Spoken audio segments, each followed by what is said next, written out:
I recall the incident as if it had just occurred. I'm Lindsay, I'm 32, and to be honest, I have no idea what I was thinking. I was talking to my sister Dani informally while we were seated in the kitchen about something I definitely shouldn't have stated aloud. Do you know that after letting out a bit too much, you should have held your tongue? Yes, I am that person. Perhaps I didn't care enough to keep my voice down. But I don't think I intended for him to hear it. I told Dani that I wouldn't date my husband, Derek, if I had to do it over. I spoke so casually as if it were a little matter, as though I were discussing a terrible haircut rather than the man I had vowed to be with for the rest of my life. I have no idea why I said it. Perhaps I was bored, or perhaps I was merely trying to win her pity. Derek was in the other room, most likely browsing through his phone like he often does when he's winding down after work. And he wasn't even doing anything wrong at the moment. However, after saying it, I was struck by quiet. Dani is accustomed to my spectacular outbursts, so her quiet wasn't unusual. It was a heavy silence, like if the air were suddenly shifting. I glanced over and noticed him standing in the doorway. He remained silent. He didn't yell, he didn't look upset, and he didn't ask me to explain. He simply gave me a brief, expressionless glance before leaving the room. I felt terrible as I heard the front door close behind him. I didn't anticipate that, to be honest. I expected him to dispute or at least become irate, but to go, he wasn't like that. Derek has always been the patient, steady one who counterbalances my, let's call it, energy. But I didn't think he would really go. It wasn't as if I declared my hatred for him or my intention to break up with him. I thought it was simply venting. People do that with their sisters, don't they? They're meant to understand. So you say things you don't mean. Dani was at a loss for words. She simply gave me this wide-eyed look as if she was also shocked that I had said it. But rather than owning up to my mistakes, I made things worse. He's being dramatic. But he'll be all right, I added, laughing it off. I have no idea why I said that. Perhaps I didn't feel like dealing with the remorse that would come with admitting I was incorrect at the time. Hours passed and he never returned. I texted him, "Are you okay?" After I called him once and he didn't pick up. No answer. All right. I thought he was free to pout if he so desired. I wasn't going to plead with him to return for something that wasn't really that important. However, as the evening wore on, I began to experience a strange mixture of terror and rage. Such as, how dare he leave me sitting there, and where the hell was he? Did he have a lesson for me, or what? I pretended I wasn't waiting for him to come back through the door while I browsed around TikTok until midnight. He didn't. I was more irritated than by the time I went to bed. I assured myself that I wouldn't lose sleep over it and that he would return when he was ready. Spoiler alert, I did. His shoes were still by the door, his toothbrush was still in the bathroom, and his side of the bed was still empty the following morning. Even though it's not like he moved away permanently, I couldn't get rid of this unsettling feeling. I texted him once again, asking where he was. Can we have a conversation? Nothing has changed. I began to worry at this point because I didn't like being ignored, not because I felt guilty. I'm not the type of person that tolerates being ignored. Well, I have to discuss it, work it out, and move on if there is an issue. It irritates me that Derek is more of a let it simmer type of person. After I informed Dani about it, she suggested that I might want to apologize. Say sorry. For what purpose? For being truthful, for expressing my feelings at the time. He happened to overhear a private chat that he shouldn't have been listening in on, therefore I didn't see why I should have to grovel. Even as I said it, it felt hollow since I was trying to defend it more to myself than to her. I was becoming quite frustrated by the end of the day. For example, who does he think he is to blame for my current state of stress? He had the option to stay and discuss it with me like an adult if he didn't agree with what I said. Rather, he fled, making me feel like the villain. All well, so I might be the villain. But I didn't say anything untrue. I do occasionally question whether I would have been happy if we had never met. I don't love him. Isn't it the same thing? A tiny part of me began to question whether I had pushed him too far this time, despite my best efforts to tell myself that I was correct. Even though I know he doesn't always agree. Derek has always been the type of person that lets me take the initiative and does everything I ask of him. I suppose I had begun to assume that. For the first time, I wasn't so sure that he would be there, even though I always thought he would. Hour after hour passed with no word from him. His mother hadn't heard from him either, so I tried contacting her. At that point, I became somewhat uncomfortable. What if he wasn't simply angry? What if he had suffered some sort of injury? Derek, however, isn't the kind to act carelessly or foolishly. He's the most predictable guy I know. If anything, he may be really annoying at times because of that. I was in a downward spiral by nightfall. I wasn't sure if I should be upset, anxious, or simply over it. I didn't want to come across as desperate, but I wanted to text him once more. Rather, I sat there looking at my phone, anticipating a message that never materialized. Derek was still gone at the end of the following day. Every time I heard a car outside, my heart leaped, even though I forced myself to be calm, as if I had somehow missed his response. I foolishly continued checking my phone and reloading my texts. Nothing, not a word. It was becoming irritated. Who does that? Who simply walks off without telling their wife where they're heading? Simply put, it was immature. But then it occurred to me, as I sat there looking at my coffee, what if he was actually done this time? As a matter of fact, what if I had finally pushed him over the edge? I didn't enjoy considering that concept, but the more I tried to ignore it, the more it persisted. Derek wasn't like this. He didn't play games or administer silent treatments. There had to be a reason if he was gone. And it might have been more significant than I cared to acknowledge. When Danny contacted me at noon to see how I was doing, she said, "Have you heard from him yet?" in a gentler tone than normal, as if she didn't want to startle me. "No," I yelled, "and honestly, it's ridiculous. He's the one making this a big deal, not me."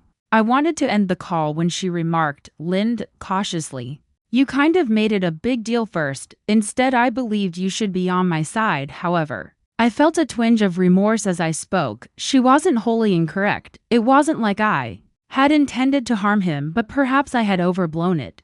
I simply didn't anticipate him taking it that badly. It's not as if I told him I didn't love him or that I was leaving. People always vent. He was simply being too sensitive. By dusk, I had persuaded myself that I should not wait any longer. I would go look for him if he wasn't going to return on his own. His mother hadn't heard from him when I called her again. I also tried a few of his pals, but they were either obliging him or simply didn't know. When I asked Mark, one of them, if Derek had been in contact, he sounded truly astonished. He inquired, "Everything okay with you two?" And I had to suppress my want to yell at him. I hurriedly replied, "Yeah, fine, and just checking." After that, I spent an hour driving about with little idea of where I was going. Derek was not the kind to just crash on a friend's couch or hang out at bars. He was reliable and steady. Where on earth was he, then? He was still nowhere to be seen when I arrived home. Like ghosts, his shoes and toothbrush reminded me that he ought to have been present. For what seemed like an eternity, I stood in the kitchen,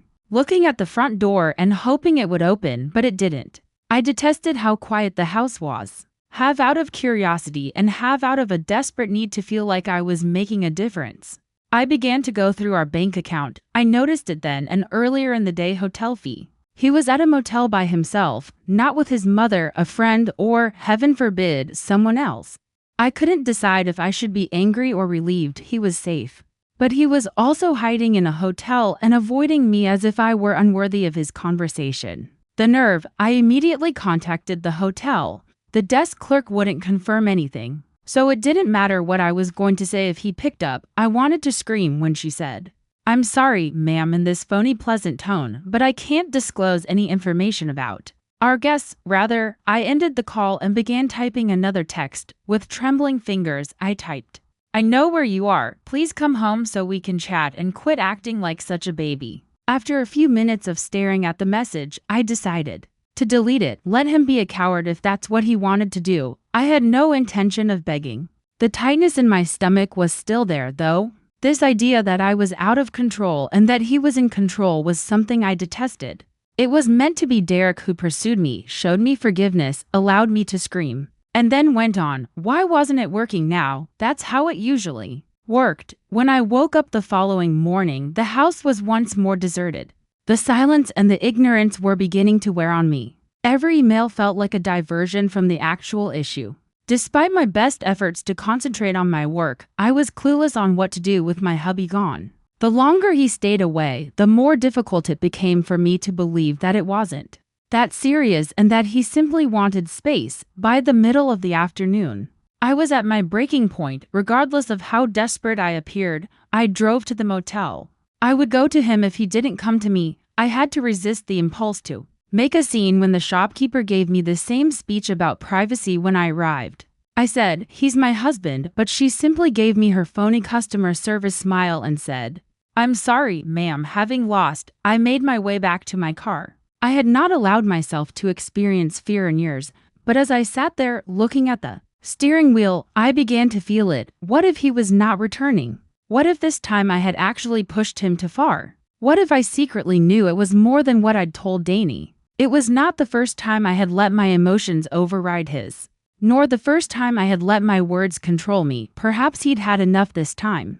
But much though I didn't want to admit it, I wasn't prepared to apologize just yet. Before I could figure out how to turn this to my advantage, I needed to see him to make sure he was all right.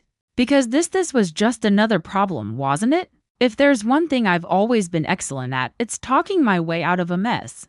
I saw Derek without any more waiting late that same evening. Following my unsuccessful effort at the hotel, the front door opened and he was there. Unlike me, he didn't toss his keys down or slam the door like I could have. I was unable to discern his expression as he entered with an almost too calm demeanor. I was unnerved by that expressionless expression. At the very least, I was prepared for a battle, but this was terrible. After placing his suitcase on the couch, he remained for a while, staring at me as if he was unsure of what to say. I briefly believed he would simply go upstairs silently, but he spoke instead. "We need to talk," he remarked in a firm, nearly icy voice. I snarled back, crossing my arms over my chest. "Yeah, no kidding." I knew I should have been the one to defend myself, but I was already on the defensive. "I'm sorry." But that wasn't where I wanted to begin. Admitting my mistake seemed to give him authority over me, and I wasn't prepared for that. He motioned for me to join him as he took a seat on the couch. I remained upright, leaning on the kitchen counter as if I didn't give a damn. I tried to seem casual when I inquired, "Are you going to explain why you ghosted me for 2 days?" But my voice sounded sharper than I had intended. With a sigh, Derek rubbed his hands together as if to warm them. "I needed space," he stated, "to think, to figure out how to even talk to you after what I heard." I gave an eye roll. "Oh, come on, Derek. Are we really doing this? You overheard one thing that I said in private to my sister, and now you're acting like it's the end of the world." "It wasn't just one thing, Lindsay," he added, raising his voice a little before lowering it again. "You said you'd never date me now. That if you could go back, you wouldn't choose me." I shot out, "Well, maybe I wouldn't," before I could stop myself. I briefly regretted the words that lingered in the air. Then I stepped up. "Though, you've changed, Derek. We both know it. You're not the same guy I married. I paused, trying to think carefully before speaking. But my feelings overcame me. "You're lazier now, okay? You've let yourself go. You don't even try anymore. Can you really blame me for feeling like this for the first time?" I noticed genuine pain in his eyes as he gazed at me. However, he simply nodded slowly, as if he had anticipated this, rather than becoming upset. Silently, "So that's it," he said. "You think I'm fat and ugly, and that's why you'd rather not be with me." In an attempt to dismiss the significance of what I had just stated, I rolled my eyes once more. "Don't twist my words. I didn't say I didn't want to be with you. I said, if I could go back, I might have made a different choice." "That's not the same thing," he said. "Sure sounds like it to me," in a firm but steady voice. "And you know what? Maybe you're right. I have changed. I've gotten older, I've gained some weight, and I've gotten comfortable. But that's what happens when you're married, Lindsay. You settle into life together. You build a life, or at least that's what I thought we were doing." My face flushed, a mixture of shame and rage building within me. "Don't make this about me," I cried, raising my voice. "You think I don't notice how distant you've been, or what we're having for dinner? You're not exactly giving me a reason to feel excited about this marriage, Derek." His tone was calm but disbelieving as he asked, "So this is my fault now? I'm the reason you're unhappy? The reason you don't respect me enough to keep a conversation like that between you and your sister out of earshot?" Frustrated, I threw up my hands. "You're twisting everything. I'm just saying maybe if you put in a little more effort, worked out, showed some interest in me like you used to, I wouldn't have felt this way." After a lengthy minute of staring at me, he did something unexpected. He slowly got to his feet and gave me a direct gaze. "You know what, Lindsay? I think this says more about you than it does about me." With a sudden panic attack, I yelled. What's that supposed to mean? He wasn't screaming. And he wasn't defending himself the way I had anticipated. The fact that he seemed composed somehow made me feel even less. "It means," he said with a steady tone, "that you don't see what you have. You've got someone who's been here for you through all of your impulsive decisions, your spending habits, your ups and downs, someone who's never judged you for any of it. And instead of appreciating that, you look for reasons to tear me down." I started to reply, but he wasn't finished. "I know I'm not perfect. I know I've changed. But so have you, Lindsay, and not in a way that makes this marriage easier. You've turned into someone who doesn't take accountability, who lashes out instead of having a real conversation, and who would rather blame me than look in the mirror." His words struck me like a slap, yet I retaliated instead of acknowledging that he might be correct.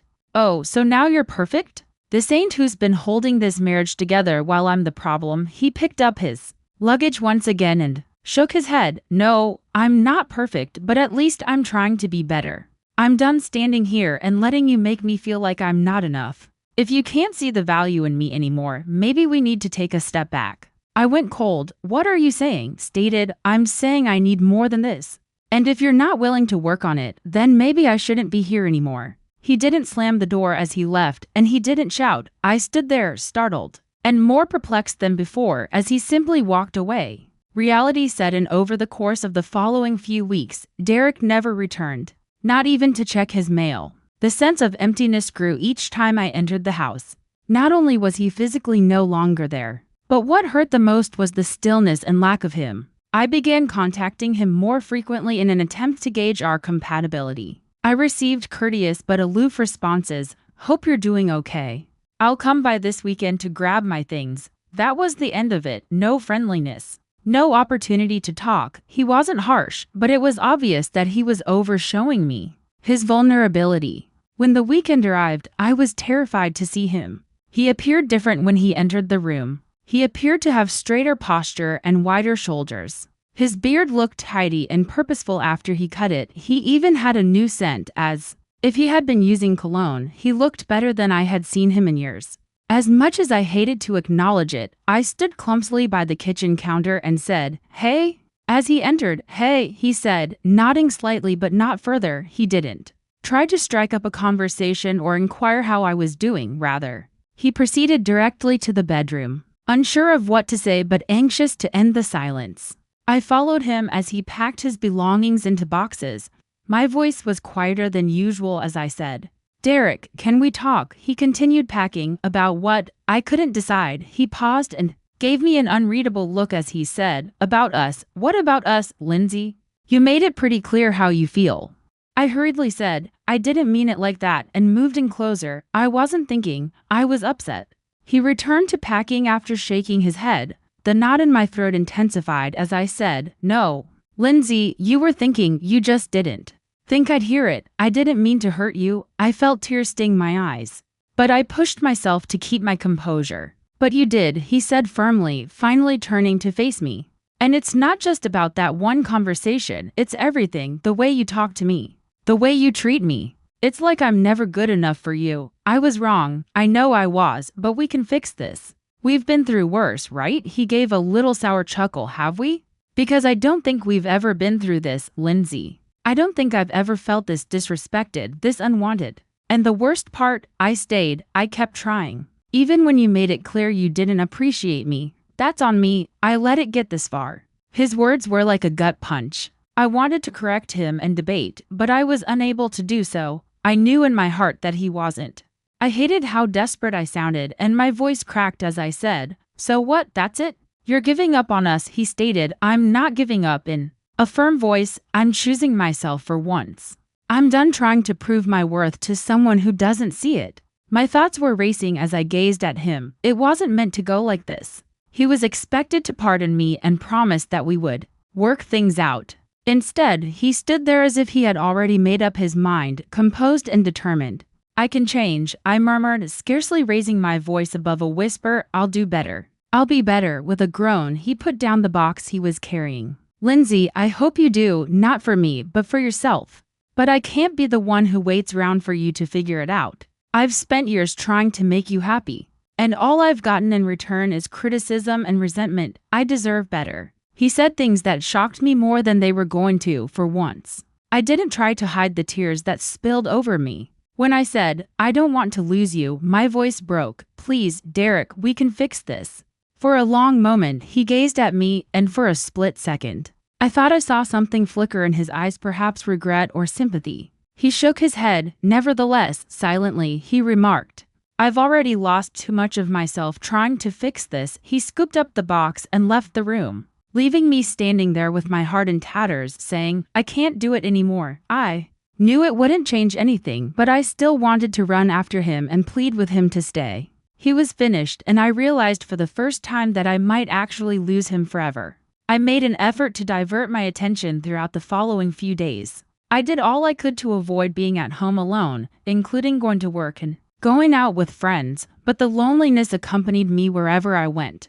Derek had taken a part of me with him, so it wasn't just a physical absence. I saw him again a month later. He and a woman I didn't recognize were seated at a table at a coffee shop. Although she wasn't very beautiful, she had a certain easy, organic attractiveness. He was happier than I had seen him in years, and they were laughing instead of interrupting their little time. I wanted to march over there and remind him that I was still his wife. I only watched from a distance. Experiencing the consequences of my own errors, I was to blame for this. He was now moving on without me after I had pushed him away and destroyed him. His smile briefly dimmed when he noticed me, but he didn't appear upset or furious. He only acknowledged me with a slight nod before returning to his chat. It seemed as though he had already forgotten about me and had moved on. I felt the full weight of my decisions descend upon me as I left the coffee shop.